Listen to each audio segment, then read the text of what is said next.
na ule uchungu ufahamu na ule utamu wa tunda unalokula ndio unaoainisha tabia zetu. Ikawa mwanamke mwenye dini ni muhimu sana, kwa sababu itakuwa masdari mazuri ya tabia, na mwanamke ndio asili ya tabia, sio kwamba al-ummu madrasa fa in adataha adatta sha'ban tayyiban tayyib al-ira kwamba mama huyu mwanamke ndio ummu, mama ndio madrasa ya malezi. Ukiwa wewe utamuandaa, utaandaa jamii ambayo yenye asili iliyokuwa bora. Kwa hiyo utakuta kwamba malezi mtoto katika sehemu ya kwanza ya binadamu ndio msingi mkubwa, na msingi mkubwa umejengwa na ndoa. Mara nyingi ndoa ikikosewa huko, mtoto naye pia anatoka. Hii ndoa unajua kama kibao cha matofali. Kile kibao cha matofali kama kimepinda matofali na unatoka yamepinda. Labda tu mfano huo, na mtoto kama hilo tofali lenyewe.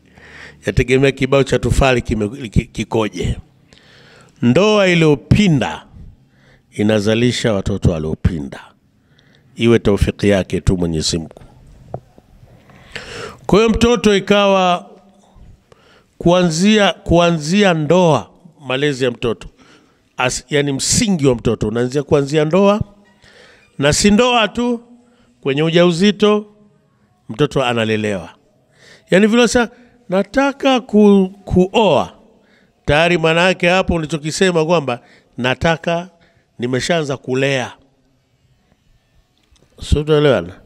Ndio maana maamuzi ya kuoa maamuzi magumu, inahitajika akili badala ya tamaa.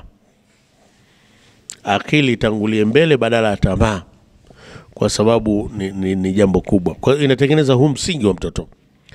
Na mtoto akishakuwa katika umri wa tumbo, kuna malezi yake. Moja ya malezi yake ni kuhakikisha kwamba yule mama na baba hawagombani. Unajua kigombana pia anazalika mtoto ambaye siye. Wanaita psychological violence. Yani usiwe na gubu. Kwa sababu mara nyingi mwanamke akiwa mjamzito, sehemu kubwa ya mwili wake unashughulika na kilichokuwepo tumboni, hata akili yake. Kwa hiyo unaweza kumkuta baadhi ya mambo hayatili umuhimu, ni maumbile. Sasa mwanamume ambaye hajui anaona kama mwanamke ni nani? Jeuri. Atamtukana, atamfanya hivi vile, yale matusi, kumgasi, kumbeza, kumdharau, kufanyaje, yaleta shida kwa yule mtoto aliyekuwepo tumboni. Unaharibu kutengeneza kijana. Mtoto apate kijana na kijana apate mzee. Ndio Mwenyezi Mungu alivyotuumba hivyo. Ndio sababu Mtume akasema mwanamke mwenye dini, ili hata wakati wa ujauzito huyu mwanamke asivute bange. Sababu bange nayo inaharibu watoto. Kama mwanamke anapiga bangi au mtu kuvuta sana sigara, mtoto anaathirika. Uwezo wake kumlea itakuwa ni shida. Utamfundisha alifu be, utapiga kila saa. Kumwambia alif be te the jim, anazitaja, dakika hiyo kasahau. Sajabu ni ile bange ya mama yake kwa anavuta kule. Si lazima, lakini inawezekana hivyo. Inamuondolea kumbukumbu. Ndio pale utatokea mtoto wa Mtuma kanunue nyanya, anakuletea vibiriti vingi. Unajua kabisa huyo si ajabu kwenye ujauzito kulingia che. Lakini mwenye dini, mwanamke ambaye anaweza akanywa maumivu ya mumewe, naye ni mjamzito, anatengeneza nini? Yule mtoto alikuwepo tumboni awe mtoto mzuri. Mwanamume ambaye ana dini atajua mke wangu yuko kwenye hali gani. Ndio maana dini haiwezi kaepukika katika dunia. Ndio pale tulikuwa nasema asubuhi pale kwamba salahu dunia bisalahi din wa salahu dini bisalahi ilmi wa salahu ilmi bisalahi ulamai wa salahi ulamai yuslihu al-umaraa au wasalahu al-ilmi bisalahi al-ulamai wa salahi al-umarai bisalahi al-ulama. Kwamba kutengamaa haya maisha ya dunia haya, kukaa sawa, kufaa binadamu, ni kwa kutengamaa dini. Na kwa kutengamaa dini ni kwa kutengamaa nani? Ilmu. Elimu ikitengamaa ikikaa vizuri ni kwa sababu ya kutengamaa al-ulama.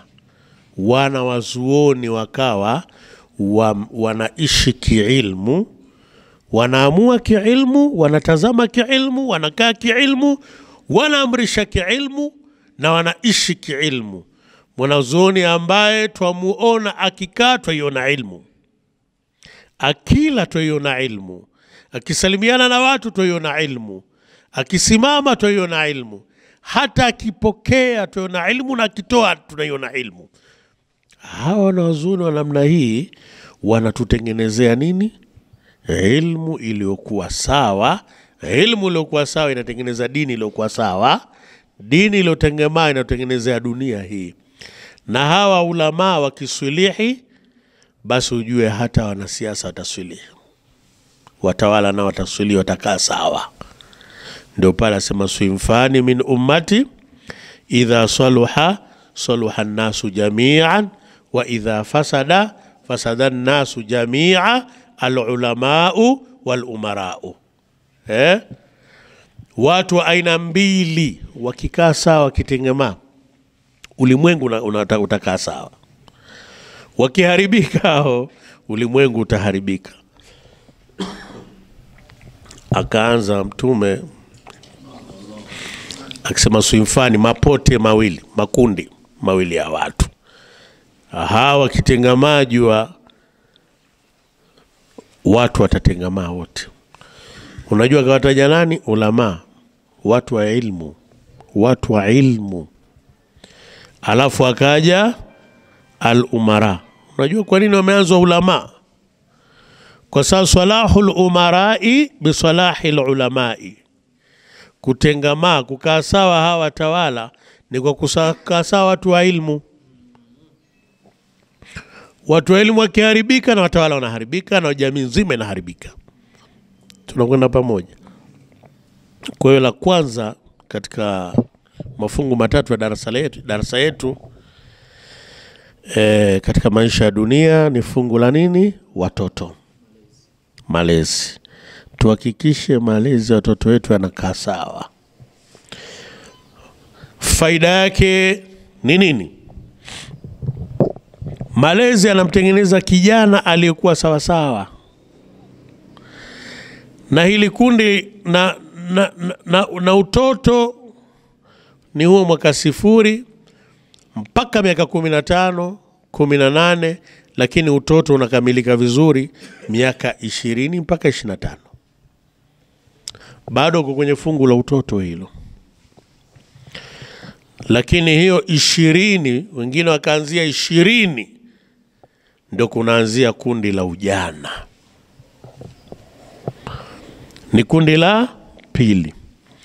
Kundi la ujana msingi wake utotoni ameleleka vipi? Kishamuona sasa kijana huyu anavuta bangi sana, anakaba, anafanyaje, anachinja watu, haoni jambo la ajabu. Maana hizo ndio matukio ya vijana, sio? Umri wakati. Ufahamu kabisa huku kuna shida kwenye msingi, ambao msingi wake ni nini? Utoto. Utoto umepita vibaya. Na ili utoto upite vizuri, alaikum bimadrasati nabii sallallahu alayhi wasallam. Shikamaneni na madarasa ya Mtume Muhammad. Ni nini madarasa yake? Al-Qur'an wa Sunna. Qur'ani na mwenendo wa Mtume sallallahu alayhi wasallam. Utashikamana vipi? Ni hiyo bisalahil ulama, kwa kutengamaa wanawazuoni.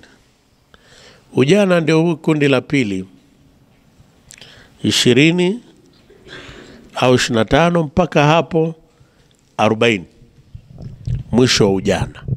Sasa hivi tupige mahesabu pamoja. 20 mpaka 40 ni miaka mingapi? 20. Kwa ujana miaka 20. Unajua maisha utoto haya ni kama vile ni msingi tu, hupo. Na msingi kawaida unakuwa haonekaniki. Msingi unafukiwa chini, sio? Al-aslu ma yubna alayhi al-akhar, ma yubna alayhi ghayruhu. Msingi ni kile ambacho chajengwa juu yake kitu kingine. Na kijana ni faru, ni tawi la mtoto. Kule kwenye usuli al-fiqh wanasemaje? Idha saqata al-far'u, asema al-far'u yasqutu bisuqutil asli. Katika ile far'u ya kaida moja kule, kwamba tawi linaanguka kwa kuanguka msingi. Kwa hiyo hapo utakuja kuona kwamba kumbe binadamu bwana ni utoto, msingi wake ni mtoto. Lakini mtoto haonekaniki. Kama haonekaniki kama vile hayupo, sivyo? Mara nyingi watu utotoni hakuna aliyewahi kukujua. Hakuna aliyewahi kukujua. Unajulikana na wale ndugu na jamaa na majirani peke yake. Kwa nini ujulikani katika ulimwengu? Ni kwa sababu ndo al-aslu, msingi unafukiwa chini. Hata hii nyumba kisema msikiti mzuri, watu hasifi msingi. Wanasifia kile wanachokiona baada ya nini? Ya msingi. Lakini kumbe msikiti unasema msikiti mbaya, kwamba umepinda, kuta zake zinapinda pinda, ni kwamba hapo ulikuwa unazungumza kwamba hapo ndo unashtuka kwamba msingi umekosewa. Unaona pamoja? Msingi umekosewa. Kwa kishaona mtoto anavuta bangi, mtoto huyo anambaka mama yake, anamfanya mke mama yake. Mauaji ya albino, vijana wengi ndio wameshiriki sana mambo hayo. Vurugu, kuvunja majumba ya watu, ushoga, kadha wakadha. Jua kabisa huku msingi hauko vizuri, ulikuwa uko vizuri. Utoto umepitwa tu, haujapita vizuri. Na si ajabu huo utoto, ambao utoto nao msingi wake ni ndoa, sio? Kila kitu kina msingi wake. Msingi wa utoto ni ndoa. Ndoa msingi wake ni mbaya. Na msingi wa ndoa kuchagua. Ni kwamba kuchagua kumekuwa vibaya. Na msingi wa kuchagua kupenda. Umependa vibaya. Ndio maana umechagua vibaya. Ndoa ikawa mbaya, mtoto akawa mbaya, na kijana akawa mbaya, mwisho anakuwa mzee mbaya. Kwa katika huu umri huu, hapa nazungumza na vijana wa mji huu, sio? Ni kwamba ukimzungumzia mtoto ndio nakuzungumzia wewe ulivyo sasa. Nakuzungumzia wewe ulivyo. Kwa nini umekuwa kijana wa hivi? Asili yake ni utoto tu.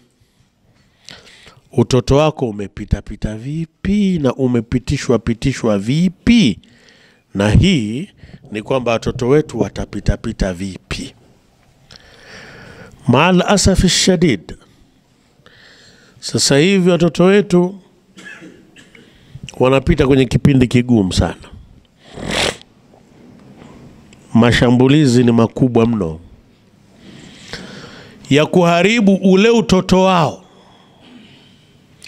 Ndio maana wasikia sasa kwamba sijui shule fulani Kenya, sijui shule fulani wapi, sijui wanafunzi 200 wamekutwa wana athari za ushoga.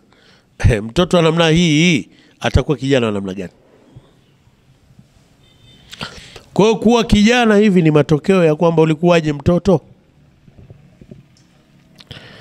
Kwa hiyo ndio maana Mtume sallallahu alaihi wasallam na Uislamu ukatilia mkazo sana atarbia. Na huu ujana sasa una kazi zake. Ujana hasa ndio dunia ilipo. Ndio maana kasema tupigeni mahesabu kidogo. Yaani ukisikia mtu kafaidi sana dunia, kwa lugha nyingine anazungumzia ujana. Kaharibu sana dunia, kwa lugha nyingine anazungumzia pia ujana. Ujana wenyewe huu una miaka mingapi jumla? Tutafute miaka mingapi? So 20. So 20. Ngapi? So kweli. Unajua sababu kwa nini? Kuna matoleo mengi sana, kuna vitu vingi vinakatwa hapo. Siwezo kaambia unapokea mshahara laki milioni 1. Bwana. Lakini vati kadha. Si nini kadha. Unakatwa hapo mpaka mshahara wako unakuwa. Sasa mshahara wako sasa kwenye ujana, na ndio maisha yalivyo. Kuna vitu vingi sana vinakatwa mpaka ule umri unabomoka. Moja ya vitu vinavyokatwa ni kulala. Sasa tushirikianeni hesabu. Binadamu kwa kawaida iwavyo analala masaa 8. Usiseme mbona mimi kuna siku nimekesha mpaka asubuhi. Hao usiseme hiyo utafidia tu. Kuna wakati utasinzia. Ya jumlishwa hiyo mpaka itafika 8 ile uloko hujalala.